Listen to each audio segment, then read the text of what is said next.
Good morning. It's another wonderful day that the Lord has given to us. And therefore, you and I have an opportunity to be able to represent our Heavenly Father in everything that we do. This morning, I'd like to encourage you from 2 Kings chapter 6 and from verses 14 through 17.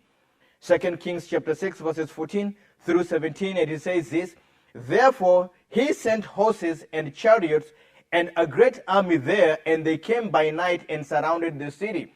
This was the king of Aram who was against the children of Israel, and Elisha being the king, God was speaking to him, and so he will speak to the king of Israel and say that, you know what, don't go to this place because the king of Aram is going to come and destroy you. So every time the king of Aram set up an opportunity to destroy the children of Israel, God will reveal the secrets through Elisha, and Elisha will speak through the king, and therefore the king of Aram was upset. And therefore he asked and inquired, who is this guy who is leaking our secrets? And they were told that no, it is the prophet who is in Israel that is revealing this secret. So he said, okay, let's go and get the prophet. And therefore this is why it says that therefore he sent horses and chariots and a great army there where Elisha was, and they came by night and surrounded the city.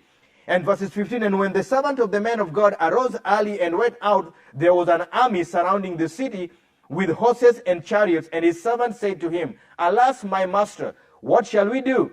So he answered, Do not fear, for those who are with us are more than those who are with them.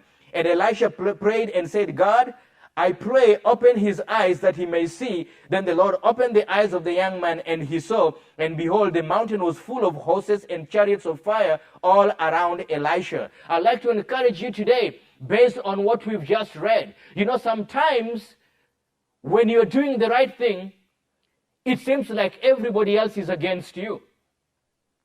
The children of Israel were doing the right thing, but the other nations were against them, even though they were doing the right thing. And so while they were doing the right thing, the enemy was working against them. But I would like to encourage you, even though the enemy was working against them, God was working for them. So likewise with you and me, just keep on doing what God has asked you to do. Do the right thing regardless. Just because people could be doing wrong things and doing bad things does not necessarily mean you have to be part of that. You stay pure, stay holy, stay truthful, and do not get involved in things that are not right. Why? Because God is fighting for you. You may not see it, you may not know it, but I want to let you know in the spiritual realm, God has released his angels, an army of angels who are working and fighting for you. Just like the children of Israel over here. Elisha's servant was frustrated when he went out and saw the army that was sent that was surrounding the city. He did not know what to do. But Elisha told him, don't be afraid. Why? Because God is fighting for us. And he prayed to God and said, God, open his eyes that he may see. In other words, he was not physically blind. He was just spiritually blind. And when his eyes were opened spiritually, he saw the mighty army of God that was surrounding them, and the army of the Lord were more than the armies of the physical army that were on land. Therefore, the things you face in your life, they may look like they're big, but God is bigger.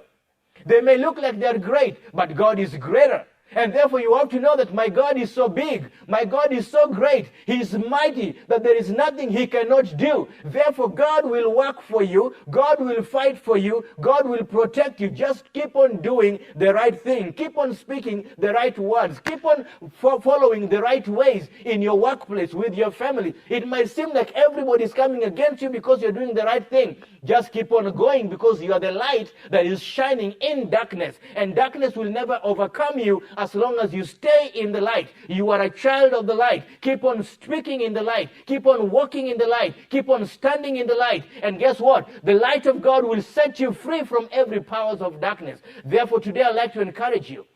God is fighting for you.